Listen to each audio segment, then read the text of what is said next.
Welcome to Midlife, y'all. The search for meaning in the middle.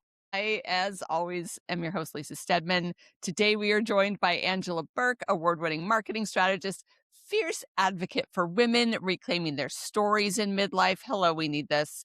And author of the book, Real Girl's Guide to Midlife. You are so part of our tribe, Angela. Welcome to Midlife. Thank you. I am so thrilled to be here and even more thrilled to be part of your tribe.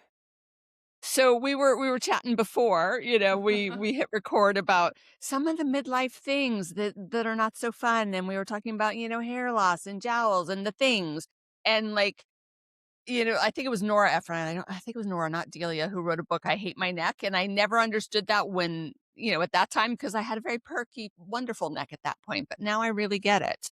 Now I get it. And also, I was obsessed when I was younger with Murphy Brown. Do you remember that show?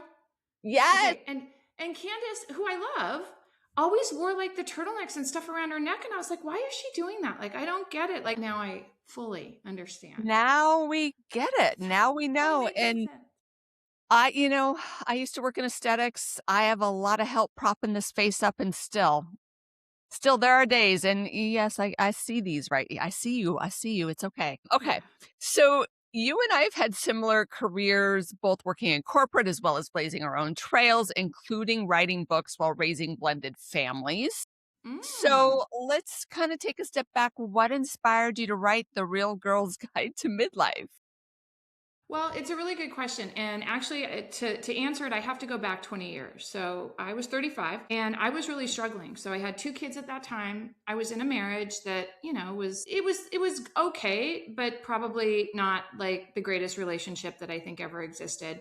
I was sort of at a career crossroads. I noticed my appearance starting to change, nothing dramatic, nothing tragic, but Yeah. just subtle changes. My cycles were getting a little bit different, which was a little bit odd. And I'm looking around and I'm like, why does everybody have their shit together?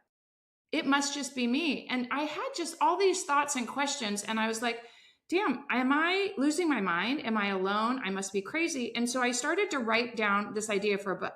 It was going to be called The Real Girl's Guide to Over 35. And I had chapter outlines, I had topics, I had these big questions that I had.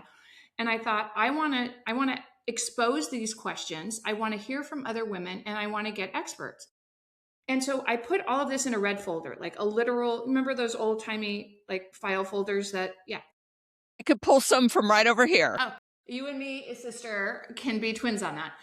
So I put everything in a red folder and it literally and figuratively got buried. And so fast forward to December of 24, a lot had happened in my life over that 20 years. The middle, the messiness of the middle was like Mm, uber messy.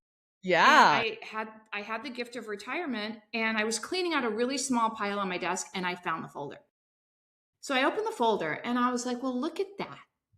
Turns out a lot of the questions that I had then I still have, plus a whole new set of them.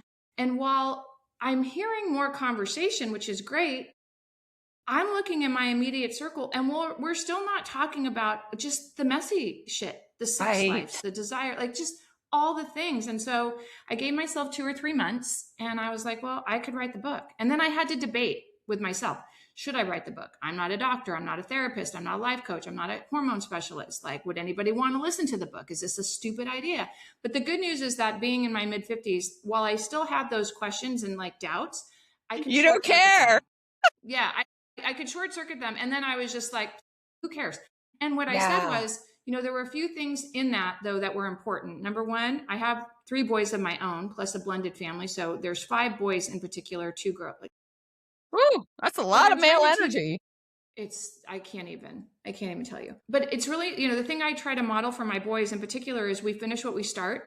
And if Yes. we're going to take a risk in life, we always bet on ourselves. So I kind of had to put my money where my mouth was.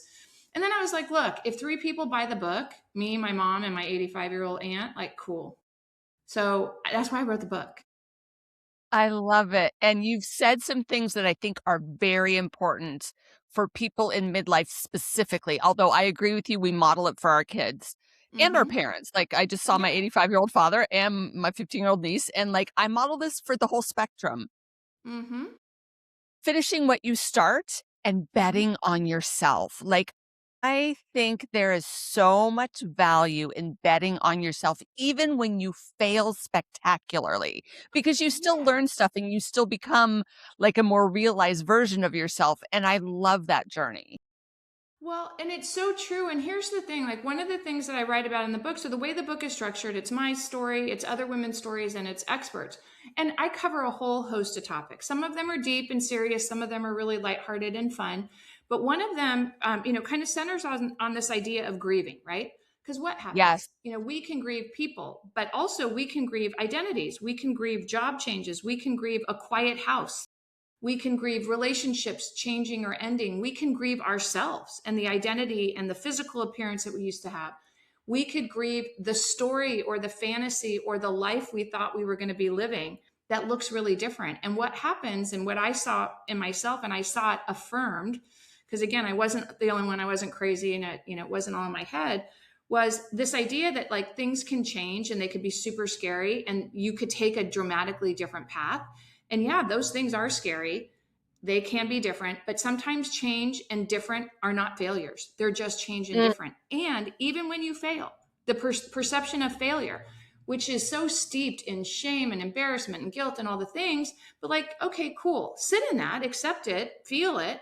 And now what did I learn from it? And how am I going to change it? And I think some of us get stuck in that whole like, we have to have like the whole plan and it has to be all written out, where sometimes it's just like a little tiny step forward. But I think that idea of failure is scary, and it's scary as shit when you're our age, like, because the Well, stakes yeah, feel there's not higher. as much time to recover. What Yes, if we lose some yes, money? yes. What if?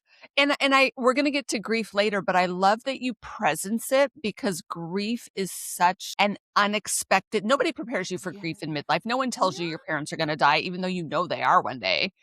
So I no. definitely wanna get to that, but I wanna Absolutely, absolutely. yeah. So one of the things that I think is like, I talk about this all the time. You reference this, that midlife isn't a crisis, it's an awakening. Mm, So, what signs should women look for that say it's time to reinvent and really choosing mm. yourself? Yeah. I think they're different signs, right? And they can look different for a lot of different women. But some of the signs that I sort of knew that things needed to shift for me were very subtle. Things like I was starting to say yes to things I wanted to say no to. I was more easily annoyed. I started to see less and less of myself and less of the things that I actually really liked about myself. And I Mm. started to feel, and I heard this kind of threaded like a nice little golden thread through some of the women who shared their stories, which is I sort of started to feel like I was shrinking to the edges of my own life, and I didn't even Oh, recognize myself. And it wasn't like, these things were, I woke up one morning and it's like, oh shit, everything needs to change. It was just when I sort of silenced everything, and I just was observing, and like all the signs were there. But that was the feeling, where just like all of a sudden I was like, why am I saying yes to all this? Why do right. I not feel like I can recognize myself? And in some cases, why am I so fucking tired all the time? It's because I'm saying Ooh, yes to everything. Why did I spend so many decades making sure other people were happy and comfortable and peaceful and content and easy, and then I'm like contorting myself to keep everybody else happy, and I was not at peace. yes. That compliance, decades of Mm, compliance is very mm, confronting in midlife. Like, "Ooh, look at yeah, what I've done for everyone but me." yeah. And it's very confronting, and it's a little pervasive. Like if Yeah. you stop and look at it, it doesn't just show up in your work. It doesn't just show up in your personal relationships. It doesn't show up, how you parent if you're a parent. It shows up everywhere. Yeah, it follows you. It does. It totally follows you. Man, yeah, I love this because what you're saying and yes, we needed the book at 35, but man, we need the book in the 50s because it does often feel like we are in this alone. Nobody can possibly feel the same way that I'm feeling Mm, about all the stuff that's going on. Yes, yeah. you're so speaking my language. So recently I was writing a Substack post about midlife rage because I was in this Mm. conversation with some women on Threads. And I was astounded that someone had the audacity to say, I don't think it has anything to do with hormones. And I was like, that's great. I'm so glad that's your perspective. I wholeheartedly disagree. So Yeah. I wrote this post because I wanted to share, okay, midlife women get a bad rap for being angry. But here's what's really going on. Here's what the rage is all about. Imagine being in a body that you have lived in for 40 plus years and you know what it feels like. And suddenly it feels completely different. And suddenly you're just irrationally angry and you can't control it. And it plays out in so many ways. And there is, as much as I love the zero fucks, I also needed to honor in that post the emotional shrapnel that was hitting those around me. Because I Yes. think it's really important to own while it's great to have less fucks, those less fucks also can fuck with other people. So you talk about the importance of unlearning. Mm. And I think there's something really essential here too, unlearning decades of expectations around Mm-hmm. like beauty, motherhood, partnership, being that good girl. So as Mm. we're kind of reckoning with we have less fucks to give and there's emotional shrapnel, and there are some legitimate things we need to unlearn. Mm. What are some beliefs that women should immediately let go of? Like, it's cool to just let it go, girl. Yeah. It's a really good question. And I think those beliefs are probably a little bit individualized, but I do want to comment on, if you think about kind of those rage years, right? The anger. And I write about this a lot in the book and my having to confront how that manifested itself and how it showed up for my kids, especially during a time where their lives were going through the most turmoil. And I did not know what was happening in my body. I was very close to exiting and becoming postmenopausal. And when it Yeah. was the worst for me, I had no idea how close I was. I was getting a divorce. I was working outlandishly long hours. I was exhausted. I was trying to forge a new life as a single woman and trying to make sure that my boys remained intact and steady. That That's a emotional lot. load, it was a lot. And so, yeah, I showed up at the work, in my worst way to the people Yeah. that needed me to show up in my best. When I Yeah. was supposed to bring them strength, I think I brought them storms. And so I've had to come to terms with that. And I have to kind of accept that. So in response to like your Substack, I do want to say the hormone thing, it is a biological phenomenon. And take the years of all the ways that we've been living our lives that we're trying to unlearn, and take all the change that is happening, either change that we've induced or change that is happening around us. Take the physical and emotional and spiritual and mental exhaustion. You pile it all on. And of course, we're not showing up great. Of course, we're ragey. And so, some of the things that I think and what I heard kind of echoed through the women that I talked to and a lot of the experts was this: you almost had to leave. I think we have to leave the stick at the door. We have Okay. to, we're not alone. We're Yeah. not the only ones going through this. We've got to be crazy. It's just me. I'm not enough. Somehow I'm deficient in everything that's happening around me. So I think that that's one set of beliefs that, had I known earlier, certainly had I known in my 40s, I think I could have had a smoother transition through what I Yes. felt were the ragiest years. Yes. I And love then and this. then I think, well, and I think too, there's also like the individually layered stories, right? Like for me, I was the peacekeeper. I was the calm and steady one. I was the one that had to be quiet and easy and steady and stable. And any deviation from that, right? Whether or not the shrapnel was big to those around me, to me, it felt like I was letting everybody down. Like, how Yeah. could I possibly want something more at the expense of everybody else around me? And that's the other kind of unlearning that I think is, it's unwinding these decades of stories and layers and beliefs that we have about ourselves. You don't just get to unlearn that overnight. Right. It's a process. Yeah. And I think I'm feeling a need for radical compassion because we do take care of so many things. Case in point, I was In December, I put up my dad's Christmas tree because my dad's Yeah. 85, still lives alone, Yeah. and is not capable of putting up his own tree. And what was interesting about that is because I put up his tree and I enjoyed the process, I love putting a tree up. I didn't put up my own tree because I was like, I already did it. But then I spent the whole Right. month of December going, I wish I'd put up a tree. So Yeah. then I said, when do you want me to take it down? And he was like, not to the end of January. It's so beautiful. And I was like, cool. So I went and saw him just a couple days ago.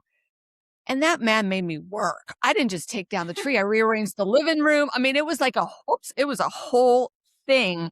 And Right. he was so funny. Later, he was like, "You must get so angry at me sometimes." And I was like, "I never get angry with you, but I was a little annoyed at how much you made me work tonight." Yeah. And we had Yeah. a conversation about it, and that was that. But I was like, "Dude, you made me work. I had to like haul shit and vacuum and like I have a cleaning lady and a handyman. I don't do this at my own For a house." reason. So I I just mean, I love what you just said about radical compassion. When I was writing the book, I was also writing a Substack, and I had no master plan. It was really my way to kind of get feedback on my writing and just validate, like, am I saying yeah. anything like that is remotely familiar to anybody? Yes. But one of the things I talk about is this idea of radical midlife self possession, because there is this Ooh. shift, right? This unlearning of things. And it's almost putting ourselves back at the center of our own life, which feels so selfish to a lot of us. Well, especially when And we've got aging why does it parents and feel selfish? kids. Yeah. Why does it feel selfish? And I think for me, I'll talk about it for me personally. The stories sort of run deep, but they were kind of stitched together with things like I was wrong if my happiness came first. I was wrong for wanting more. I maybe in some cases didn't deserve more. And how that surfaced is in many ways. It surfaced at work. It surfaced in my relationship. It surfaced with sex. It surfaced just with me. And so the shift is really about putting yourself back into the center of your own life. And even that example that you gave with your dad, it was being able to sit with your dad and go, "Hey, you made me work today." And that seems so small. Like, I should be able to say whatever I need to say to the people that are close to me. Yeah. And it starts with, okay, man, I'm not feeling good about, like, I'm feeling really tired. Why am I so tired? Well, it's because I'm Yeah. fucking working today. And I'm like, I wasn't expecting that, Dad. I love you. And I wasn't expecting to Yeah. work today.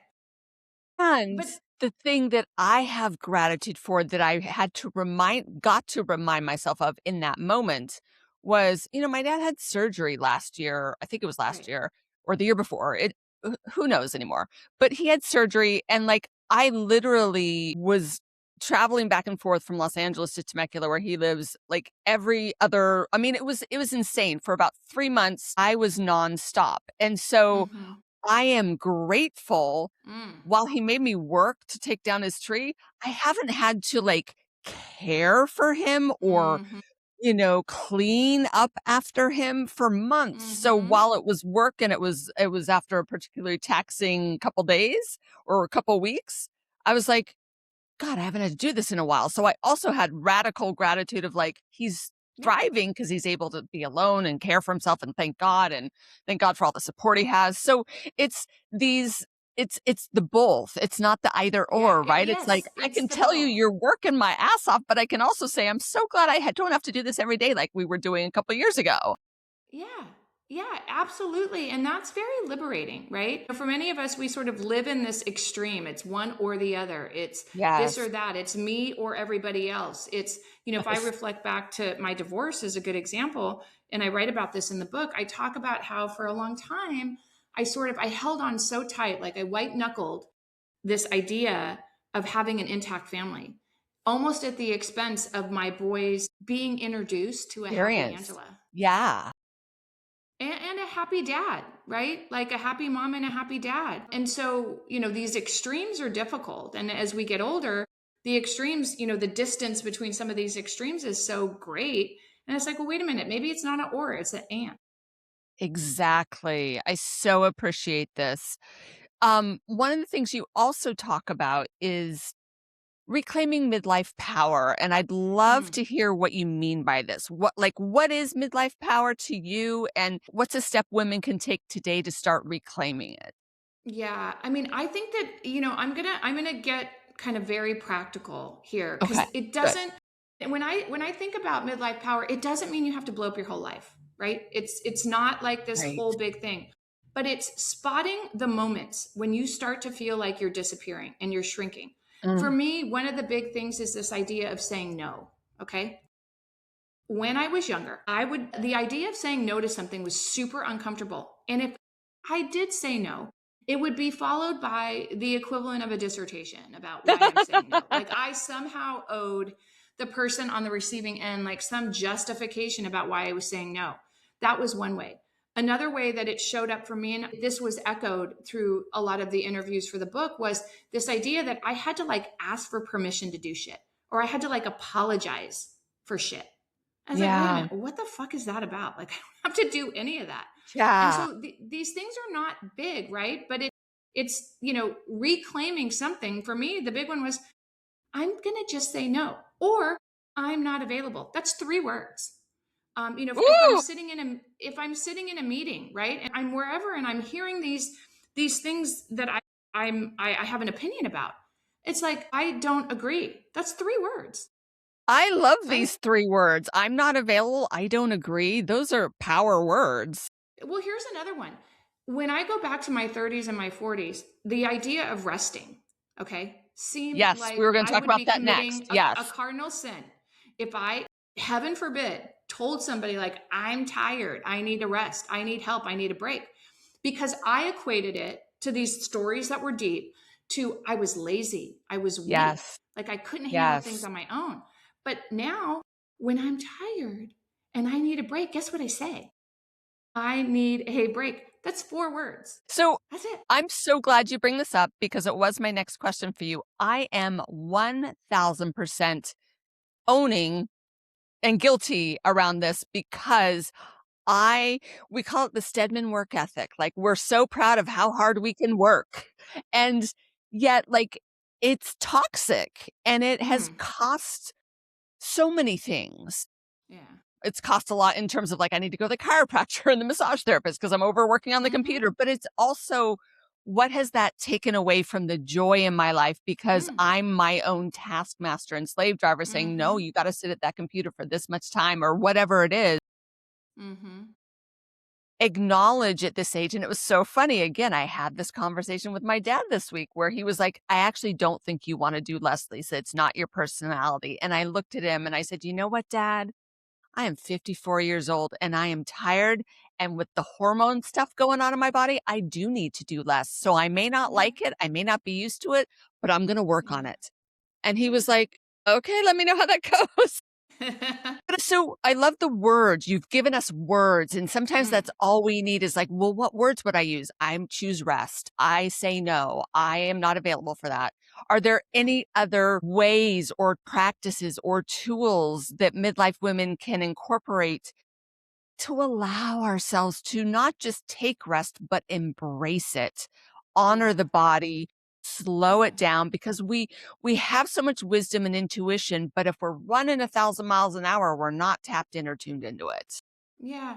I think one of the first things is, and I talk about this in the book, it's in kind of various parts of the book, but, I think one of the things is like asking ourselves, why are we in this place, right? First. And it's kind of slowing down and watching, just observing what's happening around you because the signs are Yeah. there. The key is kind of spotting what's happening for you.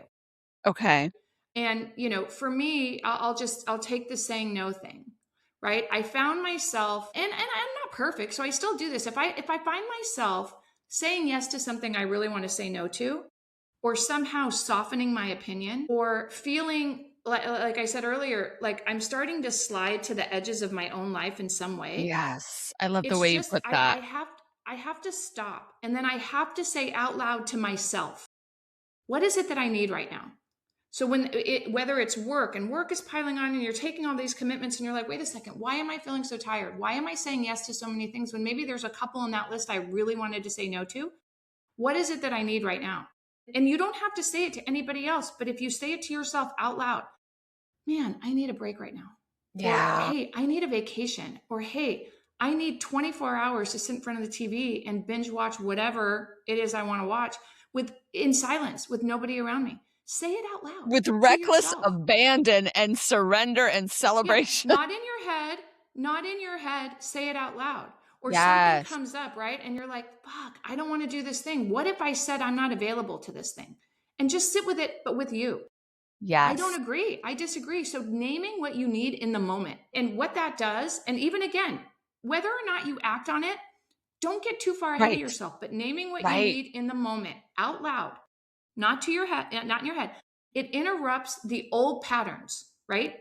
And it puts you kind of back in the center. I love this. It reminds me, so my niece that my husband and I have partially raised, and we were raising her. No, it was part-time back then too. So, she was 6 at the time, and we used to take her to swim lessons. She's 15 now. Hmm. And we were taking her to swim lessons, and we're all just we're thick as thieves, we're tight. So it's not like, "I'm your Yeah. aunt." It's like, "I'm your Lisa, and he's your Louie," you know? Yeah. So Yeah. Yeah. but I was always responsible for changing afterwards because she's a girl and I'm a girl. So we were in the changing room and she was just getting so worked up. And I Mm. was getting worked up internally. But because I was very clear I wasn't going to repeat my own stuff with that my mother had passed down to me, I took a step Hmm. back. I took a deep breath and I said, "What do you need in this moment?" And she was so cute. She just looked at me and she's like, you're just rushing me." And That's it, take right? I was like, "Take all the time you need." And I Yeah. She needed feel time. like that's what I want to give myself because no Mm. one else is gonna give it to me, first of all. But if we allow ourselves to just ask that genuine question and keep that line of communication open so that it's not a one and done, it is a continuum and it's like a new radical act of self-care that shouldn't be so radical. No, it's a practice, right? And you have to build these muscles. But that idea of just even if you say it to yourself in an empty room, nobody is around you, and even if you don't have a plan on how you're going to action that thing, it is that naming what you need in the moment out loud. It interrupts Yeah. the pattern, I and love that. that that's a huge and it can start with a sentence like what did we say? I'm not available. 3 words. I need a break. I'm Yes. tired. Ooh, I need a break. Ugh. I'm tired. 2 words. And it That's stops the noise and it yes. reminds you, it centers you. Hey, I'm here. This is the thing Yes. I need. I'm here. Now, Oh, I what am I love going to do? this. We've been so good at parenting others, whether we've had kids of our own or not. Like, we've been so good at, like, taking such good care and, like, let's let it not be a radical act to take such good care of ourselves. It's so No, it really interesting. shouldn't. No, it Yeah. really shouldn't. Yeah. So, as a storyteller and on this podcast, I love exploring stories women tell ourselves. 'Cause, man, they're epic. A lot Mm, of them and we've already kinda touched on this, but I wanna go deeper into it. A lot of them are things that we have carried for decades, and they no longer serve us in midlife. mm, You emphasize the importance of rewriting stories that we've internalized, and I think mm-hmm, specifically around age, worth, desirability, mm-hmm. ambition. Like, talk to us about some of these old scripts that, like, we really need to revisit and throw out, like, immediately. Yeah, I mean, those scripts run long and deep for a lot of us, right? They And do. they do show up everywhere. And I think a lot of them start with this idea that I cannot express my desire because by asking for what I want, by even just acknowledging that I'm not happy, I could Right. be happier. I'm not satisfied. I don't, I'm not satisfied. I'm letting others run over me at work, like whatever it is. Like like I know better, Yeah. and they were never true. Right? But direct, Yes. We let other people's stuff be true even when it's so not. not worth Right. more, gonna get less. Right. If I Yes. why the fuck Much better don't I? question. I love that question. Why the fuck Why the not? fuck can't I? Why the Yeah. fuck shouldn't I? Why the fuck take Yeah. any of those? Why the fuck can't I Mm. go buy myself a vibrator? Why the Right. fuck? Why the fuck not? Yes. Or It's like you have and to here's change an the question. so here's another one that I think is so important is should you stay with your partner in midlife or should you get a new partner in midlife? Learning how to talk about how pleasure and sex changes in midlife. I was at a party over the holidays, met this phenomenally sexy woman. Turns out she's in her 70s, but she was just sex on stilettos, and I was like, "Girl, you can still wear those? I can't wear those." And we were talking, and we ended up talking about our vintage vaginas, and I was like, "So my vintage vagina can only take so much, but my husband knows, so we have visiting hours, but it's like an hour, not hours." And she was like, "Oh my god, I'm about to go on vacation with my husband, and I can't keep like, I'm like, "Clearly you can't keep him off you, you're so sexy." And she's like, "But I don't know how to have this conversation." I said, Yeah. "Just tell him it's vintage now. It's Yeah. okay. It just requires different practices and different That's right. playtime and That's all the right. things, but he's not gonna know until you tell." Be present Yes. in Oh, your own for life. Like, sure. hey, Yeah. Okay. and I Yeah. noticed, and I Okay. couldn't start Okay. eating, and Yeah. women to go, Yes. and so Yeah. it's Yes. me. You Yes. have, and I'm like, That's excuse not the me, issue. but Good. no, don't want to go to Yeah. the, and she Wow. wrote, and I, in that moment, I Yes. decided, but me. Yeah. And I had to own that. Yes, and it's an individual journey, and there's enough of us on the journey that the more we talk about it, the more we can figure it out and explore and find out. Having partners willing to have those conversations is essential. Not everyone is fortunate enough to be in that space. Some people shut down around these No. kinds of conversations. It Yeah. starts with, I Yes. noticed, couldn't give you, Yes. it was Yeah. changing. Exactly. You were talking a little while ago about grief. I want to get back to Mm, grief for a second because I think it's important. You know, there's all kinds of grief, like you're saying, like gray divorces, grief for like, empty nests, grief for parents who are no longer here. So, and grief can grief takes many forms and it sneaks up on you mm, and it's so tricky. And mm. grief can often also feel very adjacent to failure. So Oh, I'm yeah. curious how you advise women navigate grief and loss and all of those feelings. I'm not a Yeah, healing specialist. I'm but just just a based on girl what you've just heard and trying to and figure it out. Yeah. experienced. It's Yeah, actually, also gets real yeah, quiet. yeah. It's hard. Why is it It hard to, is. Right, something as a right. failure change? Yeah, And it takes a little bit of absolutely. trust. It is a process, and one of the things that's great about midlife is we've had enough experience in our life to know that change doesn't kill us. We're still here. It often makes us stronger. Is It's a resiliency muscle and it's okay. Like I think one of the things that was tricky for me with grief when I lost my mother was I didn't know what life without her looked like. And so Hmm. a lot of times I feel like we think the best will be behind us when things change. And I think it's Mm. so important to remind ourselves it's just different. And we can It's just find our different. new normals. We can find our new ways. Some of it's better, some of it may not be. And that's okay. Like, I don't want to like rosy colored glasses Pollyanna my way through midlife. I want to be really real No, about it. it's Yeah. super, it's no Ooh, one yeah. right way on Yeah, the, yeah. all the Talk about things. it It's like, more, well, please. Yeah, and the less alone I exactly. felt. And Yes, then, I do. So say yeah. more about this building the village because I think, midlife is the perfect opportunity to build that village because Mm. so many women are in empty nest or going through great divorces. And so the constructs of who you spend time with are changing, We're right? different. And that was okay. Same. Did I Absolutely. feel? Absolutely. Absolutely. Right. And Yeah. Yeah. Yeah. And I totally agree with you. I left a job in August and "Oh, we're gonna be friends for life." And I'm like, "Are we? are we? How many of those people do I still talk to?" And And like, God do love I them. want to be? Great people, no disrespect to them, but have they reached No. out to me? No. Have I reached out to them? No. No. So that's okay. I do think Yeah. that there's There's something in just, seasons. that's Right. okay. Right. Changes. Yes. I love a good manual. I love a good list. I love a good Right, process, but right. they're Yeah. embracing the different. Yes, I love that. So speaking of embracing different, taking up space is a topic I love to talk about because I'm in the communications field that I love showing people how to show up more freely and fully. It's something I do with my niece. It's something I do with anyone who will listen to me. Like take up your space, use your voice, amplify it, be a Mm. person in the world, make a difference, make an impact. Hmm. What's one practical way you feel like midlife women can really take ownership of taking up space in their life? One of Okay. them Yeah, spot for love that. me, I have to say, Love and I it. don't owe Right. you something that God, I all have of a so sudden many around me. that, I could pull them. Yeah. oh my God, Got can one you just give a little here. bit of a nod to Got one over midlife here. you want to claim or Yes. reclaim? Yes. Because I really, Mm. Ooh, just setting it free and giving ourselves permission for that. That Yeah. feels really true, grounded, and empowering. Mm. Yeah, I like that. All right. What's one thing you wish you knew when you entered midlife?